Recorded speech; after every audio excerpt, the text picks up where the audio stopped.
ጅብ ጋለበ ይባላል። አንዱ እንደውም የት ሂጄ ልጋልብ እያለ ነበር ባለፈው ቲክቶክ ላይ። አዎ እዚህ ጋር ነው በጣም ኮምፕሊኬትድ የሆኑ ነገሮችን የምታየው። ጅብ ይጋለባል እንዴ ካልከኝ አዎ እልሃለሁ። የሚጋልብ ሰው አይተህ ታውቃለህ? አዎ ጅብ ሪሊ አይቻለሁ። ግን ምንድነው ያ ምንድነው? በነገራችን ላይ ጅብ በጣም የተለየ ፍጡር ነው። በጣም የተለየ ለምሳሌ the only ጥንብ የሚበላ ነገር ግን የማይጠነባ አይነ ምድር ያለው እንስሳ ነው። ነጭ ቆማል ጥንብ እንጂ ነው እንበላ። አንድ ሁለተኛ የጅብ ብዙዎቹ ቅንድቡ ምናምን ቡዳ በላው ለሚባል ሰው መድኃኒት ነው። ሪሊ ግን በመንፈሳዊ እንትን ውስጥ ይሰራል።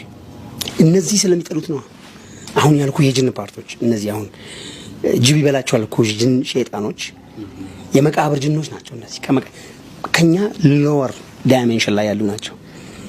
ኮኔክሽናቸው ከአህያ ጋር ነው የነዚህኞቹ። እነዚህ በጣም ጠላታቸው ጅብ ነው።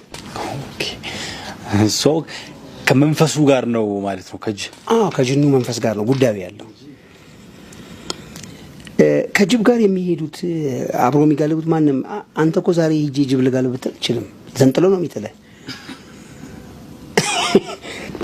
እጋልባለሁ ብለህ መጋለብ ነው የሚሆነው። አዎ ምንድነው የሆነ ስፒሪቹዋል ኮኔክሽን ያላቸው ሰዎች አሉ በዲኤንኤ የተቀላቀሉ ከጅብ መንፈስ ጋር ማለት ነው። yes እንዴት ይሄ ተከሰተ? እንዴት ሊሆን ቻለ? አሁንም ዛር ወደምንለው ቦታ እንመጣለን።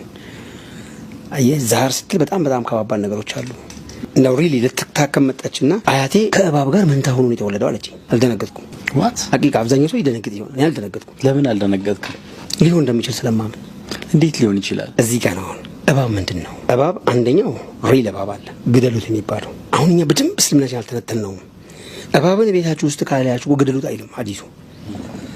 ይሄ የሰው ቤት ነው ለቀህ ውጣ በሉት ያኔ ይላል። ያማ ዳይሜንሽኑ ላይ ይመለሳል ነው ወደ የዛኛው ከነበረ አዎ ወደዛ ነው የሚመለሰው። እባብ እዛኛው ወለድ ላይ እኔ በማላውቀው ወለድ ላይ ወይም ለኔ ጋይብ በሆነው ዓለም ላይ ፍጡር ነው። ሰው ነው ወይ አላውቅም፣ ግን ፍጡር ነው።